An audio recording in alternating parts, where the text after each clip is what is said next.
ನಮಸ್ಕಾರ ಆತ್ಮೀಯ ಸಾರಿಗೆ ಸ್ನೇಹಿತರೆ, ನಾನು ರಾಮ ಮಾತಾಡ್ತಾ ಇದ್ದೀನಿ. ಸ್ನೇಹಿತರೆ, ಇವತ್ತಿನ ಈ ಒಂದು ವಿಡಿಯೋ ಉದ್ದೇಶ ಏನಪ್ಪ ಅಂದರೆ ಕೆ.ಎಸ್.ಆರ್.ಟಿ.ಸಿ ನೌಕರರ ಸಂಘದ ಮುಂದಿನ ನಡೆ 2024ರ ವೇತನ ಒಪ್ಪಂದ ಮತ್ತು 38 ತಿಂಗಳ ಅರಿಯರ್ಸು ಮತ್ತು ನಮ್ಮ ಸಮಸ್ತ ಸಾರಿಗೆ ನೌಕರರಿಗೆ ನಗದು ರಹಿತ ಆರೋಗ್ಯ ವಿಮೆ ಯೋಜನೆ ಪ್ರಮುಖವಾದಂಥ ಬೇಡಿಕೆಗಳು. ಈ ಬೇಡಿಕೆಗಳ ಬಗ್ಗೆ ನೌಕರರ ಸಂಘದ ನಡೆ ಏನು, ನಿಮ್ಮ ನಿಲುವೇನು ಅಂತಕ್ಕಂಥ ವಿಚಾರಗಳನ್ನು ಹಲವಾರು ನೌಕರರು ಮತ್ತು ಹಲವಾರು ಬೇರೆ ಸಂಘಟನೆ ಮುಖಂಡರುಗಳು ಕೇಳ್ತಾ ಇದ್ದಾರೆ. ಸ್ನೇಹಿತರೆ, ನಮ್ಮ ನಡೆ ನೌಕರರ ಹಿತವನ್ನು ಕಾಪಾಡುವ ಕಡೆ, ಸಾರಿಗೆ ನೌಕರರ ಹಿತವನ್ನು ಕಾಪಾಡುವ ಕಡೆ. ಆ ದೃಷ್ಟಿಯಿಂದ ನಾವು ನಮ್ಮ ಸಂಘದ ಪದಾಧಿಕಾರಿಗಳ ತೀರ್ಮಾನದಂತೆ ಮತ್ತು ನಮ್ಮ ಸಂಘದ ಗೌರವ ಅಧ್ಯಕ್ಷರ ಅಧ್ಯಕ್ಷತೆಯಲ್ಲಿ ನಡೆದಂಥ ಸಭೆಯಲ್ಲಿ ನಾವೆಲ್ಲರೂ ಸಹ ಸೇರಿ ಒಂದು ನಿರ್ಣಯ ತಗೊಂಡಿದ್ದೀವಿ. ಕೆ.ಎಸ್.ಆರ್.ಟಿ.ಸಿ ನೌಕರರ ಸಂಘ ಜಂಟಿ ಕ್ರಿಯಾ ಸಮಿತಿಯ ಜೊತೆ ಇವತ್ತೇನು ಜಂಟಿ ಕ್ರಿಯಾ ಸಮಿತಿ ಕಾರ್ಮಿಕ ಸಂಘಟನೆಗಳ ಜಂಟಿ ಕ್ರಿಯಾ ಸಮಿತಿಯನ್ನು ಮಾಡ್ಕೊಂಡಿದ್ದಾರೆ, ಆ ಜಂಟಿ ಕ್ರಿಯಾ ಸಮಿತಿಯ ಜೊತೆ ನಾವು ಕೈ ಜೋಡಿಸ್ಬೇಕು. ಆ ಜಂಟಿ ಕ್ರಿಯಾ ಸಮಿತಿಯ ಶಕ್ತಿಯನ್ನು, ಹೋರಾಟದ ಶಕ್ತಿಯನ್ನು ಹೆಚ್ಚಳ ಮಾಡಬೇಕು ಅನ್ನೋ ವಿಚಾರವನ್ನು ಇಟ್ಕೊಂಡು ಆ ಜಂಟಿ ಕ್ರಿಯಾ ಸಮಿತಿ ಜೊತೆ ನಾವೆಲ್ಲರೂ ಕೈ ಜೋಡಿಸಿದ್ದೇ ಆದರೆ 100% 2024ರ ವೇತನ ಒಪ್ಪಂದ ಆದಷ್ಟು ಬೇಗ ಮಾಡಿಸ್ಬೋದು ಮತ್ತು 38 ತಿಂಗಳು ಅರಿಯರ್ಸ್ ಕೊಡಿಸ್ಬೋದು ಅನ್ನೋ ಒಂದು ಉದ್ದೇಶ ಮತ್ತು ಎಲ್ಲರೂ ಒಗ್ಗಟ್ಟಾಗಿ ಸರ್ಕಾರವನ್ನು ಕೇಳಬೇಕು ಅನ್ನೋ ದೃಷ್ಟಿಯಿಂದ ನೌಕರರ ಸಂಘ ಇವತ್ತು ಜಂಟಿ ಸಮಿತಿ ಜೊತೆ ಸೇರಲು ನಾವು ಒಪ್ಪಿದ್ದೇವೆ ಮತ್ತು ಜಂಟಿ ಸಮಿತಿಗೆ ಸಂಪೂರ್ಣ ಬೆಂಬಲವನ್ನು ನಾವು ಪತ್ರ ಮುಖೇನ ನೀಡಿದ್ದೇವೆ. ಯಾಕೆ ಜಂಟಿ ಸಮಿತಿ ಜೊತೆ ನಾವು ಹೋಗ್ತಾಯಿದ್ದೀವಿ ಅನ್ನೋ ವಿಚಾರ ಬಂದಾಗ, ಈಗ ಉದಾಹರಣೆಗೆ 2020ರ ವೇತನ ಒಪ್ಪಂದ 2023 ಮಾರ್ಚ್ ತಿಂಗಳಾಯಿತು. ಅಲ್ಲಿವರೆಗೂ ಸಹ ಏನೇ ಹೋರಾಟಗಳು ಮಾಡಿದ್ರೂ ಏನೇನು ಮಾಡಿದ್ರೂ ಸಹ ಸರ್ಕಾರ 1 ರೂಪಾಯಿನೂ ಸಹ ನಮಗೆ ವೇತನ ಹೆಚ್ಚಳ ಮಾಡಲಿಲ್ಲ. ತಮಗೆಲ್ಲರೂ ಗೊತ್ತಿರೋ ವಿಚಾರ, ಮುಷ್ಕರ ಸಂದರ್ಭದಲ್ಲಿ ಏನೆಲ್ಲ ಅನಾಹುತಗಳಾಯಿತು, ಏನೆಲ್ಲ ಆಯಿತು ಅಂತ ಆ ವಿಚಾರ ನಮಗೆ ಬೇಡ ಇವಾಗ. ಆದರೆ 2020ರ ವೇತನ ಒಪ್ಪಂದ 2023ರ ಮಾರ್ಚ್ ಕೊನೆಯ ತಿಂಗಳಲ್ಲಿ ಯಾಕಾಯಿತು ಅಂದರೆ, ಇದೇ ರೀತಿ ಎಲ್ಲ ಜಂಟಿ ಸಮಿತಿಯವರು ಸೇರಿ, ಎಲ್ಲ ಜಂಟಿ ಸಮಿತಿಯ ಸಂಘಟನೆಗಳು ಸೇರಿ, ಅದರಲ್ಲಿ ನಾವು ಸಹ ಭಾಗವಹಿಸಿದ್ದು 2023ರ ಮಾರ್ಚ್ ತಿಂಗಳಲ್ಲಿ 15% ಸಂಬಳ ಹೆಚ್ಚಳ ಮಾಡಿಸ್ತು. ಯಾಕೆ ಅಂದರೆ ಅಲ್ಲಿವರೆಗೂ ಸಹ ಸರ್ಕಾರ 1 ರೂಪಾಯಿನೂ ಸಹ ಜಾಸ್ತಿ ಮಾಡಲಿಕ್ಕೆ ರೆಡಿ ಇರಲಿಲ್ಲ. ಮತ್ತು ಇನ್ನೇನು ಕೆಲವೇ BJP ಸರ್ಕಾರ, ಬಸವರಾಜ ಬೊಮ್ಮಾಯಿ ಅವರು ಮುಖ್ಯಮಂತ್ರಿ ಆಗಿರ್ತಾರೆ, ಅವರ ಕೊನೆಯ ಅವಧಿ ಮುಗಿಯೋಷ್ಟರೊಳಗಡೆ ಇನ್ನು ಮುಗಿತಾ ಬಂದಿರುತ್ತೆ, ಇನ್ನೊಂದು ತಿಂಗಳಿದ್ದ ಹಾಗೆ ನಾವು ಈ ಒಂದು ವೇತನ ಒಪ್ಪಂದದ ವಿಚಾರವನ್ನು ಜಂಟಿ ಸಮಿತಿ ಕೈಗೆತ್ತಿಕೊಂಡು ಆದಷ್ಟು ಬೇಗ ಇದು ಮುಗಿಸ್ಬೇಕು ಅಂತೇಳಿ ಕೈ ತಪ್ಪು ಹೋಗುತ್ತೆ. 2020ರ 1/1/2020ರಿಂದ ಬರಬೇಕಾದಂಥ ವೇತನ ಒಪ್ಪಂದ ಕೈ ತಪ್ಪು ಹೋಗುತ್ತೆ ಅನ್ನೋ ದೃಷ್ಟಿಯಿಂದ ಕೊನೆಯ ಹಂತದಲ್ಲಿ ಈ ವೇತನ ಒಪ್ಪಂದ ಆಯಿತು. ಅದು ತಮಗೆಲ್ಲರೂ ಗೊತ್ತಿರೋ ವಿಚಾರ. ಅದರದ್ದು ಹಿಂಬಾಕಿ 38 ತಿಂಗಳ ಅರಿಯರ್ಸು ಬಾಕಿ ಇದೆ, ಬರಬೇಕಾಗಿದೆ, ಬರುತ್ತೆ. ಇದು ಸಹ 2024ರ ವೇತನ ಒಪ್ಪಂದವೂ ಸಹ ಆ ರೀತಿ ಆಗಬಾರ್ದು. ಈಗ ಆಲ್ರೆಡಿ ನಮಗೆ ವಿಳಂಬ ಆಗಿದೆ, 7ನೇ ತಿಂಗಳು 8ನೇ ತಿಂಗಳು ಮುಗಿತಾ ಬರ್ತಾಯಿದೆ. 2024ರ ವೇತನ ಒಪ್ಪಂದ 8ನೇ ತಿಂಗಳು ವಿಳಂಬವಾಗಿದೆ. ಇದು ಹಿಂದೆ ಹೀಗೆ ಮುಂದುವರ್ಕೊಂಡು ಹೋದರೆ ಇದು ಸಹ ದೊಡ್ಡ ಮಟ್ಟಕ್ಕೆ ಒಂದು ಬೆಟ್ಟವಾಗಿ ಬೆಳೆಯುತ್ತೆ, ಅರಿಯರ್ಸ್ ಅನ್ನೋ ವಿಚಾರ ಬರುತ್ತೆ. ಇದು ಆಗಬಾರ್ದು ಅಂಥೇಳಿ ನಾವೆಲ್ಲರೂ ಒಗ್ಗಟ್ಟಾಗಿ ಎಲ್ಲಿ ಕಾರ್ಮಿಕರಿಗೆ ನ್ಯಾಯ ಕೊಡಿಸ್ತಕ್ಕಂಥ ವಿಚಾರಗಳಿದ್ದಾವೋ, ಯಾವ ದಾರಿಯಲ್ಲಿ ಹೋದರೆ ನೌಕರರಿಗೆ ನ್ಯಾಯ ಸಿಗುತ್ತೆ ಅನ್ನೋ ಒಂದು ವಿಶ್ವಾಸ ಇದೆಯೋ, ಆ ಒಂದು ದೃಷ್ಟಿಯಿಂದ ನಾವು ಜಂಟಿ ಸಮಿತಿಗೆ 1/1/2024ರ ವೇತನ ಒಪ್ಪಂದ ಜಾರಿಯಾಗಬೇಕು, ಆದಷ್ಟು ಬೇಗ ಒಪ್ಪಂದ ಆಗಬೇಕು ಮತ್ತು 38 ತಿಂಗಳ ಹಿಂಬಾಕಿ ಏನಿದೆ ಅರಿಯರ್ಸು ಅದು ಕೂಡಲೇ ಬಿಡುಗಡೆ ಆಗಬೇಕು ಮತ್ತು ಸಮಸ್ತ ಸಾರಿಗೆ ನೌಕರರಿಗೂ ಅವರ ಕುಟುಂಬಸ್ಥರಿಗೆ ಉತ್ತಮವಾದಂಥ ಆರೋಗ್ಯ ವಿಮೆ, ನಗದು ರಹಿತ ಆರೋಗ್ಯ ವಿಮೆ ಯೋಜನೆ ಜಾರಿಯಾಗಬೇಕು ಅನ್ನೋ ದೃಷ್ಟಿಯಿಂದ, ಈ ಪ್ರಮುಖ ಬೇಡಿಕೆಗಳ ದೃಷ್ಟಿಯಿಂದ ನೌಕರರ ಸಂಘ ಜಂಟಿ ಸಮಿತಿಯ ಜೊತೆ ಕೈ ಜೋಡಿಸಿದೆ ಆಲ್ರೆಡಿ. ಸ್ನೇಹಿತರೆ, ಇವತ್ತು ನಾವು ಸರ್ಕಾರ ನಮಗೆ ಸಾರಿಗೆ ನಿಗಮಗಳಿಗೆ ಒಟ್ಟಾರೆ ಸುಮಾರು 4,000 ಕೋಟಿಗೂ ಅಧಿಕ ಹಣವನ್ನು ನೀಡಬೇಕಾಗಿದೆ. ಅಂಕಿಅಂಶಗಳ ಪ್ರಕಾರ ನಿಗಮವಾರು ಹೇಳಕ್ಕೆ ಹೋದರೆ ಸಮಯ ಆಗುತ್ತೆ, ಅದು ನಾವು ವಾಟ್ಸಪ್ಪಲ್ಲಿ ಹಾಕ್ತೀವಿ. 4,000 ಕೋಟಿಗೂ ಅಧಿಕ ಹಣವನ್ನು ಸಾರಿಗೆ ನಿಗಮಗಳಿಗೆ ನೀಡಬೇಕಾಗಿದೆ. ನಮಗೆಲ್ಲ ಸವಲತ್ತುಗಳು ಹಿಂಬಾಕಿ ಬರಬೇಕು ಅಂದರೆ, ಎಲ್ಲ ಸೌಲಭ್ಯಗಳು ನಮಗೆ ಸಿಗಬೇಕು ಅಂದರೆ ಅಷ್ಟು ಹಣ ಅವಶ್ಯಕತೆ ಇದೆ, ನೀಡಬೇಕಾಗಿದೆ. ಶಕ್ತಿ ಯೋಜನೆ ಹಣ ಬ್ಯಾಲೆನ್ಸ್ ಇರ್ಬೋದು, ಮತ್ತು PF ಹಣ ಬ್ಯಾಲೆನ್ಸ್ ಇರ್ಬೋದು, ಇವೆಲ್ಲ ಬ್ಯಾಲೆನ್ಸ್ ಇರೋದ್ರಿಂದ ಅಷ್ಟು ಹಣ ಬೇಕು ಅಂತ ಒಂದು ವರದಿ ಇದೆ. ಇಷ್ಟು ಹಣವನ್ನು ನಾವು ಸರ್ಕಾರದಿಂದ ಪಡ್ಕೋಬೇಕು ಅಂದರೆ ನಾವು ಯಾವ ರೀತಿ ಹೆಜ್ಜೆಯನ್ನು ಇಡಬೇಕು ಅಂತಕ್ಕಂಥದ್ದಲ್ಲಿ ಯಕ್ಷ ಪ್ರಶ್ನೆ ಆಗಿದೆ. ಸರ್ಕಾರದ ಜನಪ್ರಿಯ ಯೋಜನೆಯಾದಂಥ ಶಕ್ತಿ ಯೋಜನೆಯನ್ನು ಸಾರಿಗೆ ನಿಗಮದ ನೌಕರರು, ಅದರಲ್ಲೂ ಪ್ರಮುಖವಾಗಿ ಚಾಲಕ, ನಿರ್ವಾಹಕ, ತಾಂತ್ರಿಕ ಸಿಬ್ಬಂದಿಗಳು ಪ್ರಮುಖ ಪಾತ್ರ ವಹಿಸ್ತಾರೆ. ಪ್ರಮುಖವಾಗಿ ನಾವು ಶಕ್ತಿ ಯೋಜನೆ ಜಾರಿ ಮಾಡೋ ಸಂದರ್ಭದಲ್ಲಿ ಅಷ್ಟೇ ಡ್ರೈವರು, ಅಷ್ಟೇ ಕಂಡಕ್ಟ್ರು, ಅಷ್ಟೇ ತಾಂತ್ರಿಕ ಸಿಬ್ಬಂದಿ, ಅಷ್ಟೇ ಬಸ್ಗಳು, ಅಷ್ಟರಲ್ಲೇ ನಾವು ಈ ಶಕ್ತಿ ಯೋಜನೆಯನ್ನು ಯಶಸ್ವಿಯಾಗಿ ಜಾರಿಗೊಳಿಸಿದ್ದೀವಿ. ಆದರೆ ಶ್ರಮ ಮಾತ್ರ ಜಾಸ್ತಿ ಆಗಿದೆ.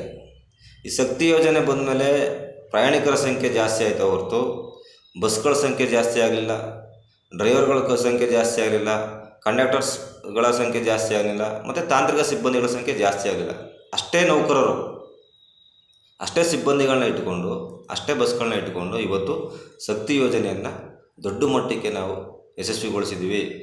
ಈ ಮಾತನ್ನು ನಾನು ಹೇಳ್ತಾ ಇರೋದಲ್ಲ, ಈ ಮಾತನ್ನು ರಾಜ್ಯದ ಮುಖ್ಯಮಂತ್ರಿಗಳಾದ ಸಿದ್ದರಾಮಯ್ಯ ಸಾಹೇಬರು ಹಲವಾರು ಸಭೆ ಸಮಾರಂಭಗಳಲ್ಲಿ ಹೇಳಿದ್ದಾರೆ. ತಾವೆಲ್ಲರೂ ಗಮನಿಸಿದ್ದೀರಾ. ಮತ್ತು ನಮ್ಮ ಸಾರಿಗೆ ಸಚಿವರಾದಂಥ ರಾಮಲಿಂಗ ರೆಡ್ಡಿ ಅವರು ಸಹ ಹಲವಾರು ಸಭೆಗಳಲ್ಲಿ ಮತ್ತು ಸಮಾರಂಭಗಳಲ್ಲಿ ಈ ವಿಷಯಗಳನ್ನು ಹೆಮ್ಮೆಯಿಂದ ಹೇಳ್ಕೊಂಡಿದ್ದಾರೆ. ಇದಕ್ಕೆ ಮೂಲ ಕಾರಣ ನಮ್ಮ ಸಾರಿಗೆ ನೌಕರರು ಮತ್ತು ಚಾಲಕ, ನಿರ್ವಾಹಕ, ತಾಂತ್ರಿಕ ಸಿಬ್ಬಂದಿಗಳು. ಈ ವಿಷಯವನ್ನು ನಾವು ಸರ್ಕಾರದ ಗಮನಕ್ಕೆ ತಂದು, ನೋಡಿ ಸ್ವಾಮಿ, ನಿಮ್ಮ ಒಂದು 5ನೇ ಗ್ಯಾರಂಟಿ ಆದಂಥ ಶಕ್ತಿ ಯೋಜನೆಯನ್ನು ಮೊದಲನೇ ಗ್ಯಾರಂಟಿಯಾಗಿ ನಾವು ರಾಜ್ಯ ವ್ಯಾಪ್ತಿ ಯಶಸ್ವಿಯಾಗಿ ಯಾವುದೇ ತೊಂದರೆ ಇಲ್ಲದಂಗೆ ನಾವು ಜಾರಿಗೊಳಿಸಿದ್ದೀವಿ ಮತ್ತು ಅದನ್ನು ನಡೆಸ್ಕೊಂಡು ಹೋಗ್ತಾ ಇದ್ದೀವಿ. ಇದರಿಂದ ನಮ್ಮ ಸರ್ಕಾರಕ್ಕೆ ದೊಡ್ಡ ಒಂದು ಯಶಸ್ವಿ ಸಿಕ್ಕಿದೆ. ಅದನ್ನು ತಾವು ಸಹ ಸಭೆಗಳಲ್ಲಿ, ಸಮಾರಂಭಗಳಲ್ಲಿ ಹೇಳಿದ್ದೀರಾ. ಇಂಥ ಒಂದು ದುಡಿಯೋ ವರ್ಗವನ್ನು, ಎಷ್ಟು ಶ್ರಮಪಟ್ಟು ದುಡಿತಿರ್ತಕ್ಕಂಥ ವರ್ಗವನ್ನು ಕಡೆಗಣಿಸ್ಬೇಡಿ ಮಹಾಸ್ವಾಮಿಗಳೇ. ದಯಮಾಡಿ ನಮಗೂ ಸಹ ಇವತ್ತಿನ ಒಂದು ಬೆಲೆ ಏರಿಕೆಗೆ ಅನುಗುಣವಾಗಿ, ಇವತ್ತಿನ ನಮ್ಮ ಒಂದು ಶ್ರಮಕ್ಕೆ ಅನುಗುಣವಾಗಿ ನಮಗೆ ಸಂಬಳವನ್ನು ಹೆಚ್ಚಳ ಮಾಡಿ, ಮತ್ತು 38 ತಿಂಗಳು ಅರಿಯರ್ಸ್ ಕೊಡಿ. ನಮ್ಮನ್ನು ಸಹ ಮನುಷ್ಯರಂತೆ ಕಾಣಿ.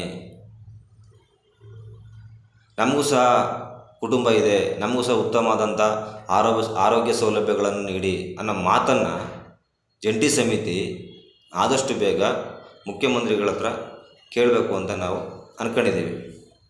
ಆದಷ್ಟು ಬೇಗ ಮುಖ್ಯಮಂತ್ರಿಗಳನ್ನು ಭೇಟಿಯಾಗಿ ಈ ಅಹವಾಲುಗಳನ್ನು ನಾವು ಅವರಿಗೆ ಸಲ್ಲಿಸ್ತೀವಿ. ಅನಂತರ ಅದು ವೇತನ ಒಪ್ಪಂದದ ವಿಚಾರವಾಗಿ ಅದು ಚಾಲನೆಯನ್ನು ಪಡೆಯುತ್ತೆ. ಈ ಒಂದು ನಿಟ್ಟಿನಲ್ಲಿ ಸರ್ಕಾರ ನಮಗೆ 1,000 ಕೋಟಿ ಕೊಡಬೇಕಾಗಿದೆ. 1,000 ಕೋಟಿ ತರೋದು ಹೆಂಗೆ, ನಿಗಮಗಳಿಗೆ ತರೋದು ಹೆಂಗೆ ಅನ್ನೋದ್ರ ಬಗ್ಗೆ ನಾವು ಯೋಚನೆ ಮಾಡಬೇಕಾಗಿದೆ. ಮತ್ತು ನೌಕರರ ಭವಿಷ್ಯ ಅದರಲ್ಲಿ ಅಡಗಿದೆ. ಪ್ರತಿಯೊಬ್ಬರು ಸಹ ನೌಕರರು ಇವತ್ತು ವೇತನ ಹೆಚ್ಚಳ ಯಾವತ್ತಾಗುತ್ತಪ್ಪ, ಎಷ್ಟಾಗುತ್ತಪ್ಪ, ಆದಷ್ಟು ಬೇಗ ಆದರೆ ಸಾಕಲ್ಲಪ್ಪ ಅಂತ ಕಾಯ್ತಾ ಕೂತಿದ್ದಾರೆ. ಸರ್ಕಾರವನ್ನು ನಾವು ಇವತ್ತು ಸೌಮ್ಯತೆಯಿಂದ, ಅವ್ರ ಜೊತೆ ಒಂದು ಉತ್ತಮ ಬಾಂಧವ್ಯದಿಂದ ನಾವು ಮನವಿ ಮಾಡಿ ಕೇಳಬೇಕಾಗಿದೆ ಹೊರತು ಸರ್ಕಾರಕ್ಕೆ ನಾವು ಬೆದರಿಕೆ ಹಾಕೋದಾಗಲಿ, ನಾವು ಮುಷ್ಕರ ಮಾಡ್ತೀವಿ, ನಾವು ಮುಷ್ಕರದ ಮೂಡಲಿದ್ದೀವಿ ಅಂತ ತೊಡೆ ತಟ್ಟೋದಲ್ಲ. ಒಂದು ಸಲ 2021ರಲ್ಲಿ ತೊಡೆ ತಟ್ಟಿ ಸರ್ಕಾರಕ್ಕೆ ಒಂದು ತೊಡೆ ಮುರ್ಕೊಂಡಿದ್ದೀವಿ. ಎಲ್ಲರೂ ಒಂದು ತೊಡೆ ಮುರಿದಿದೆ. ಆ ತೊಡೆಯನ್ನು ಇನ್ನೂ ಸಹ ನಾವು ಸರಿಪಡಿಸ್ಕೊಳ್ಳೋಕ್ಕಾಗಿಲ್ಲ. ಇನ್ನೂ ಆ ನೋವು ಹಾಗೇ ಇದೆ ಎಲ್ಲರಲ್ಲೂ.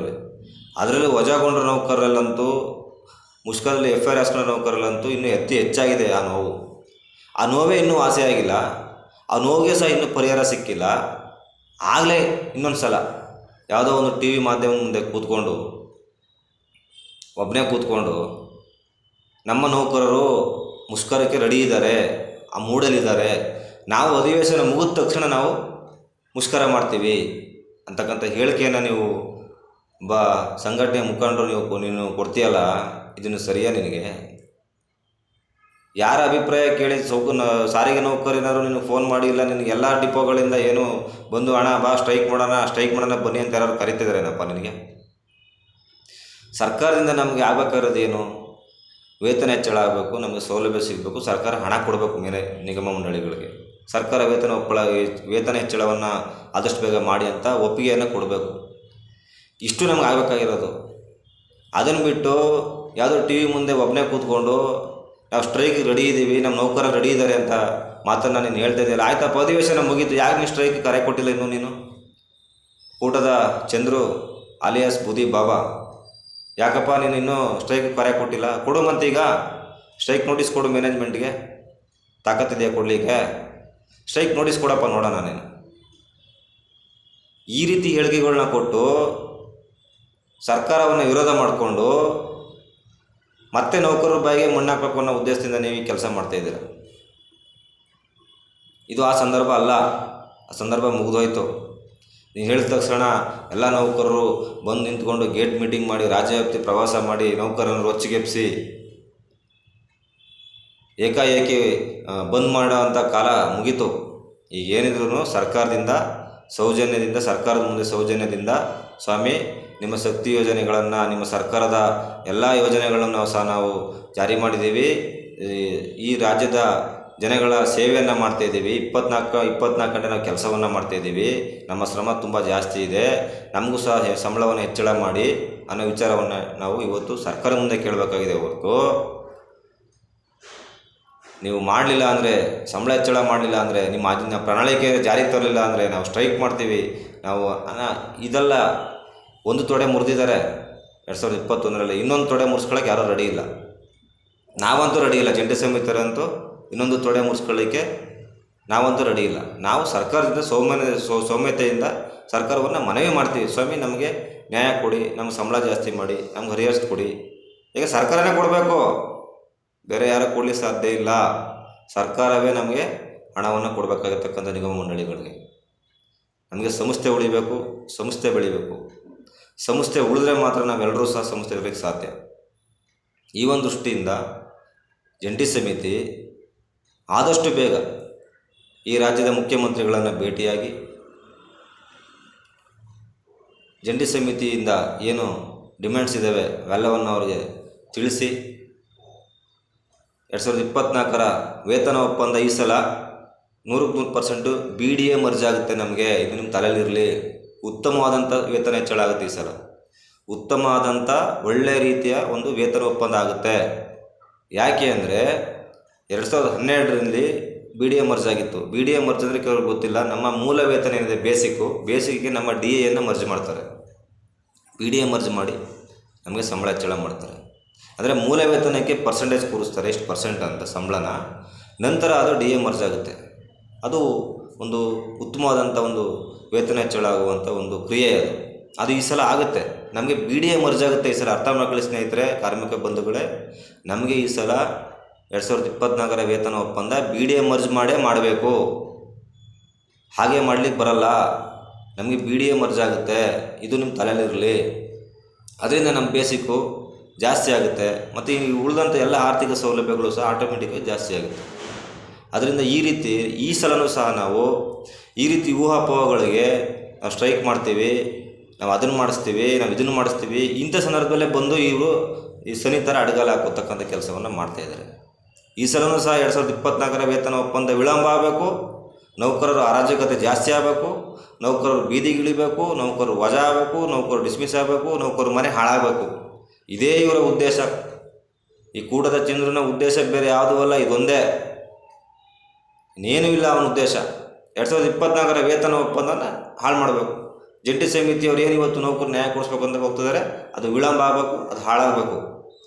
ಹಾಳಾದರೂ ಅವ್ರನ್ನೇ ಬೈಯೋದು, ಕೊಡಿಸಿದ್ರು ಅವ್ರನ್ನೇ ಬೈಯೋದು. ನಾನು ಅದನ್ನು ಕೊಡಿಸ್ಕೊಡ್ತಿದ್ದೆ, ಇವ್ರು ಬಂದು ಇದನ್ನು ಕೊಡಿಸಿದ್ರು. ನಾನು ಒಂದೇ ಒಂದು ಪ್ರಶ್ನೆ ಕೇಳಿಕ್ಕೆ ಬಯಸ್ತೇನೆ, ಕೂಟದ ಚಂದ್ರು ಅಲಿಯಾಸ್ ಬುದಿ ಬಾಬಾ, ದಯಮಾಡಿ ಅರ್ಥ ಮಾಡ್ಕೋ. ನೀನು 2020ರಿಂದ ಶುರು ಮಾಡಿದಂಥ ಹೋರಾಟ ಇಲ್ಲಿವರೆಗೂ ಸಹ ನೌಕರಿಗೆ ಒಂದೇ ₹1 ವೇತನ ಹೆಚ್ಚಳ ಮಾಡಿಸಿದ್ದೀನಪ್ಪ? ಬೇಸಿಕ್ ಜಾಸ್ತಿ ಆಗಿದೆಯಾ? ಹರಿಯರ್ಸ್ ಜಾಸ್ತಿ ಮಾಡಿ DA ಕೊಡಿಸಿದೆಯಾ? ಇಲ್ಲ ಅವ್ರಿಗೆ ಇಂಕ್ರಿಮೆಂಟ್ ಜಾಸ್ತಿ ಆಗಿದೆ? ಒಂದೇ ₹1 ಕಣೆ, ಜಾಸ್ತಿ ಬೇಡ. ಒಂದೇ ₹1 ಕೂಟದ ಹೋರಾಟದಿಂದ, ಸಾರಿಗೆ ನೌಕರ ಕೂಟದ ಹೋರಾಟದಿಂದ ಒಂದೇ ₹1 ಜಾಸ್ತಿ ಆಗಿದೆ ಅಂತಕ್ಕಂಥ ಉದಾಹರಣೆ ಕೊಡಪ್ಪ ನೋಡೋಣ. ನಾನು ಆಗಿದೆಯಾ? ಆಗಿಲ್ಲ. ಆಗಿರೋದಕ್ಕೆ ಏನು ಹೇಳ್ತೀಯ, ಇವರೇ ಕಾರಣ ಅಂತಕ್ಕಂಥ ವಿಚಾರವನ್ನು ಹೇಳ್ತೀಯ. ಸರ್ಕಾರ ಇವತ್ತು ಯಾವುದನ್ನೇ ಈಡೇರಿಸ್ಬೇಕು ಅಂತಕ್ಕಂಥ ಅಜೆಂಡಾಗಳು ತಗೊಂಡು ಹೋಗ್ತೀವಿ, ಅದನ್ನೇ ಮಾಡೋದು.